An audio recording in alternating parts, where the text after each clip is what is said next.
A ideia dessa nossa mesa redonda é exatamente sobrar um tempo bom para discussão, por isso que a gente está tentando ser bastante breve. Então, no meu diagnóstico laboratorial e prevenção, seguramente eu não vou abordar tudo, mas na hora da discussão a gente vê especificamente o que mais está deixando a gente intranquilo ultimamente.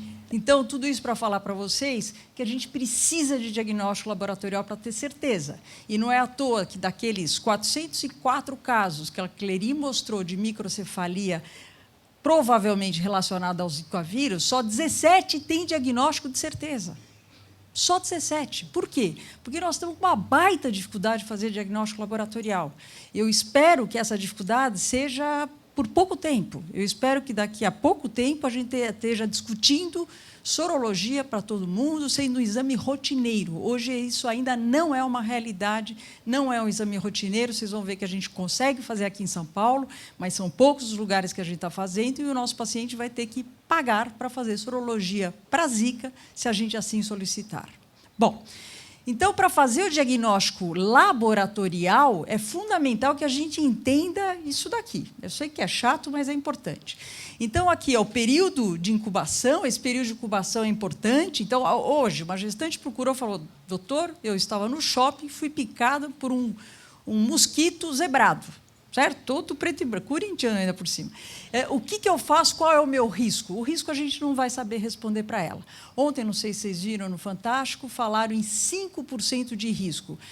Nós temos um grupo de discussão no Emílio Ribas sobre isso, a gente achou muito estranho de onde saiu esse número. Então, acho que não dá para a gente afirmar, se alguém perguntar para vocês, mas é o primeiro número que está saindo por estimativas estatísticas. Mas ela chega para você e fala: eu fui picada por um Aedes, tá certo? Qual é o período de incubação dessa gestante para você se preocupar? Então, em média, de 2 dias depois disso daí até 12 dias depois disso daí. Então, se passaram mais do que, sei lá, 2 semanas dessa picada que ela teve, ela clinicamente não teve nada, a princípio, o período de incubação já foi. Então, aqui é o período de incubação, e a partir do momento que ela tem a Zika virose, e daí vai, esse é o tempo de viremia. A viremia do Zika vírus é muito curta. Então, ela vai aqui a mais ou menos até 6 dias de doença, gente. Então, por isso que quando você faz o diagnóstico lá na frente, se a gestante chegar para você e falar: eu tive um rush cutâneo no primeiro trimestre, agora ela está no terceiro trimestre, adianta fazer PCR no sangue? Não adianta. E é este o exame que tem no Adolfo Lutz. Então, mesmo que a gente notificar esse caso, o Lutz não vai processar esse sangue, porque ela não está na fase aguda da doença.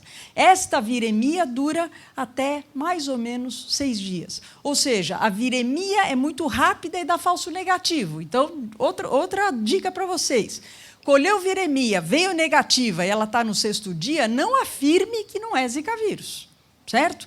Porque essa viremia pode ser até este período, ela pode ter sido, inclusive, mais curta. Bom, o que mais que nós temos, então? Nós podemos partir, então, para a pesquisa na urina do Zika vírus através de PCR.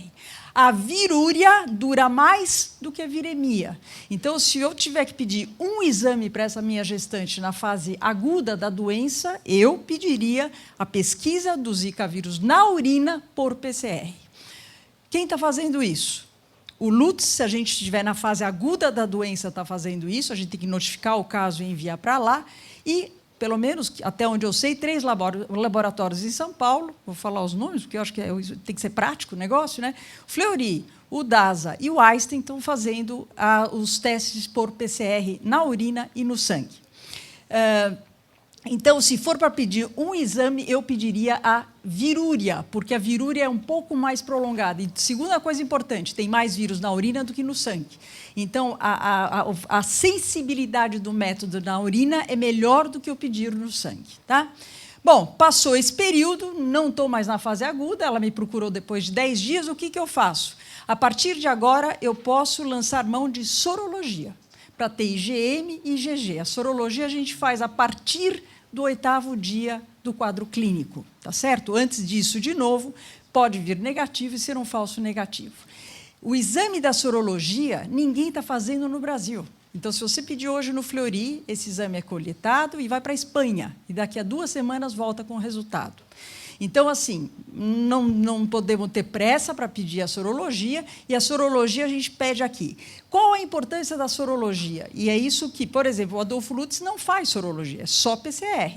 Então, como é que eu vou conseguir provar que essas 404 crianças com microcefalia, que a gente acha que está associada à Zika, que a mãe teve o quadro clínico lá no início da gestação, como é que eu vou conseguir provar isso com o PCR? Muito difícil, a não ser que eu faça a autópsia da criança. Muito difícil eu provar isso. Porque no sangue o vírus não está mais circulando.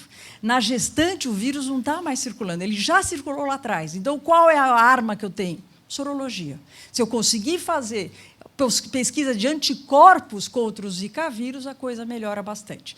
Problemas, vários.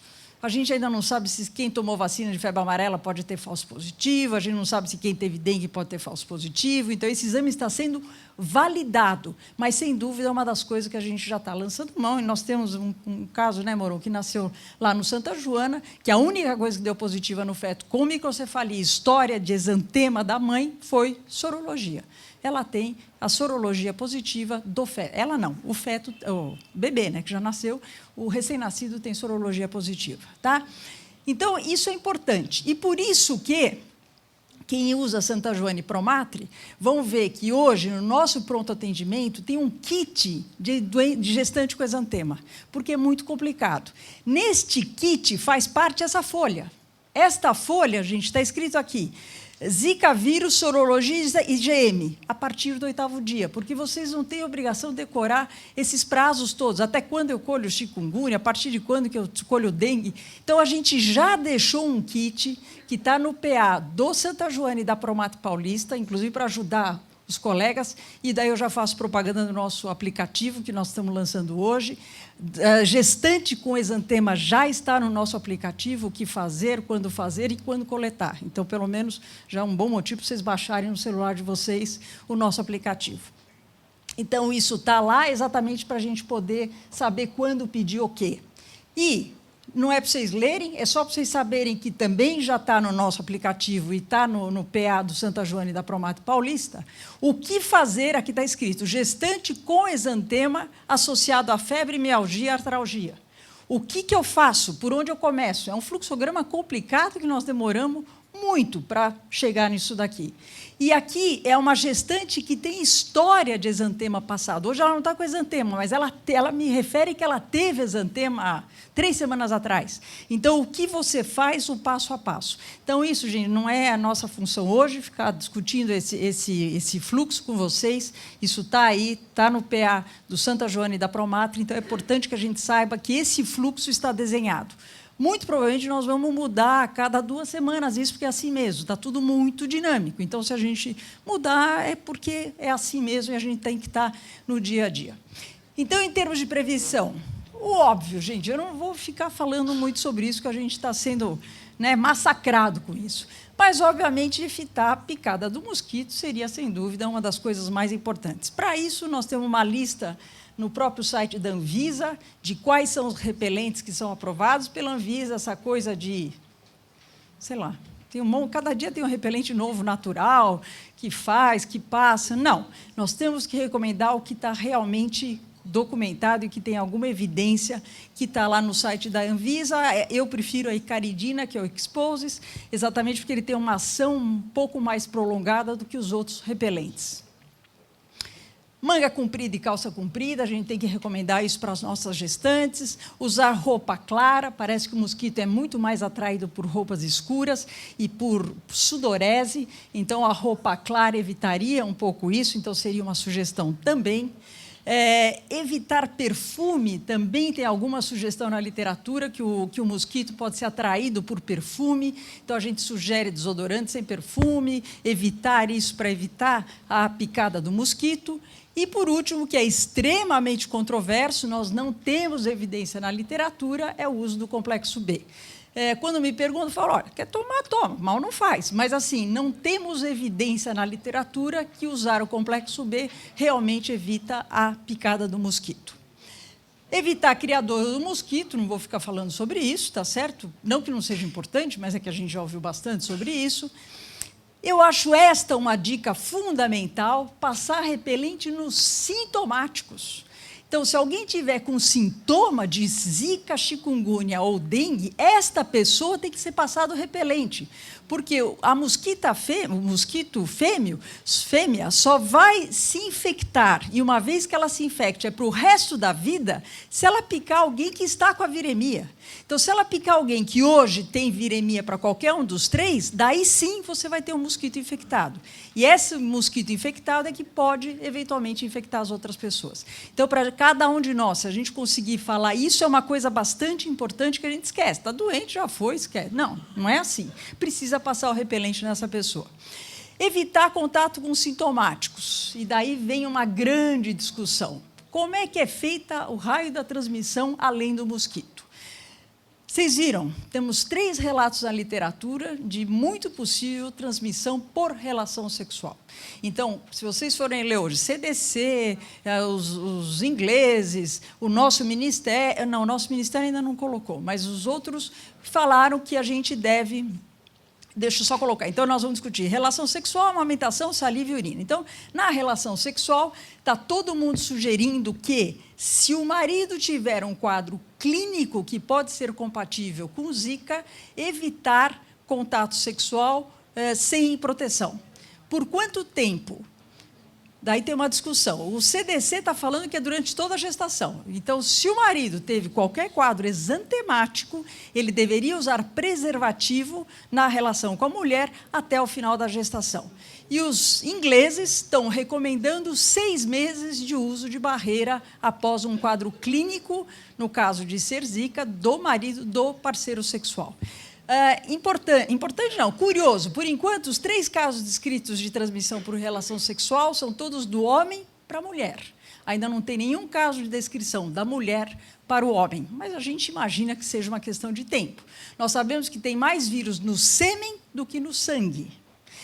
O vírus fica mais tempo no sêmen do que no sangue. Aquela viremia que eu contei para vocês, que dura 5, 6 dias, tem descrito aí até 10 semanas, ou seja, 2 meses e meio de permanência do vírus no sêmen. Então, muito provavelmente, essa história da relação sexual em termos de transmissão deve ser realmente verdade. Então, neste momento, gente, é o que eu falo, eu não sei o que é verdade e o que é mentira de tudo que nós estamos conversando hoje, mas, nesse momento, a gente precisa de cautela. Então, se tem alguma evidência, eu acho que o ideal é a gente ter cautela. Em relação à amamentação, se a tua paciente já teve o Zika vírus, ela tem mais é que amamentar muito, porque ela vai passar anticorpos para essa criança. E é o que se fala. Então, o vírus tem fragmentos de vírus, tem fragmentos do vírus, não vírus replicante, no leite materno, tá? E exatamente por isso que está todo mundo falando que o benefício do aleitamento materno é maior que o risco. A minha dúvida eu, Rosana e grupo da infectologia, se eu tiver hoje que uma gestante sua, que deu à luz na Promatre, e ela está com o quadro agudo de que pode ser Zika, na minha concepção, eu não amamentaria. Tá? Mas isso agora eu estou falando posição nossa pessoal. Até que a gente tenha uma coisa mais clara, eu, de verdade, eu não permitiria a amamentação na fase aguda da doença de alguém que está amamentando. Mas é controverso, não tem nada aprovado ainda. Saliva, vocês viram semana passada a Fiocruz declarando que isolou vírus replicando em saliva e urina. Então, do ponto de vista, a gente sabe que o vírus está lá, só que transmissão através da saliva e beijo, que é a discussão, não sabemos. O que o CDC estava recomendando? Que evite, de novo, contato com saliva se alguém estiver na fase aguda da doença. E urina, a mesma coisa. O vírus está lá, mas, em termos de transmissão, não sabemos ainda se dá para transmitir através da urina. Então, tudo isso para falar que o mais importante, então, é precaução. E, gente, eu trago algumas perguntas importantes que ainda não têm respostas, porém, nós vamos ter que opinar. Eu posso não saber a resposta, mas a paciente não vai falar, não sei, se vira. Não, você vai ter que opinar. Então, lógico, é essa cara que você faz quando ela faz a pergunta, né? E vamos às perguntas. Por exemplo, uma gestante na fase aguda da infecção e ela está gestante. Qual é o risco do dano do feto? Aí é a pergunta que ontem foi sugerido no Fantástico 5%.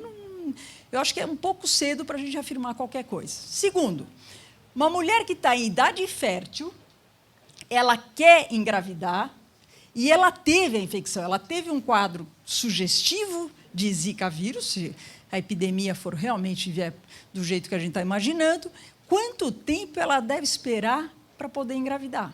Essa é outra pergunta extremamente importante. Quanto tempo eu tenho que esperar para fazer FIV nessa paciente? O CDC não se posicionou. A única posição que a gente tem, por enquanto, é do Reino Unido. E eles, de novo, estão sugerindo 6 meses depois do quadro clínico para você permitir que essa pessoa tente a gestação. Nós estamos achando que é um excesso de tempo, mas eu acho que, nesse momento, é o que a gente está falando em termos de cautela. Como a viremia é muito curta, você falar em 6 meses, realmente é um tempo bastante prolongado, mas é o que tem na sugestão hoje do Reino Unido. Tá? Outra pergunta, um homem que está com a infecção aguda, sugestiva de Zika, quanto tempo ele transmite? Não sei, falei para vocês que já tem relato até 10 semanas. Agora, quanto tempo eu não sei. Então, de novo, o que o CDC sugere? 6 meses, tá? De uso de preservativo quando o homem tem o quadro agudo compatível com Zika. E minha última pergunta, se uma gestante assintomática pode transmitir para o feto. Nós já vimos no relato que Moron trouxe que mais ou menos 20% daqueles casos, a mãe não, 25% a mãe não tinha nada do ponto de vista clínico, pelo menos ela não relata. Então, esse é outro fator bastante complicador. Então, gente, para concluir, a gente começar a nossa discussão, o que eu gostaria muito, obviamente que eu trabalho com vacina, seria uma vacina para Zika, né?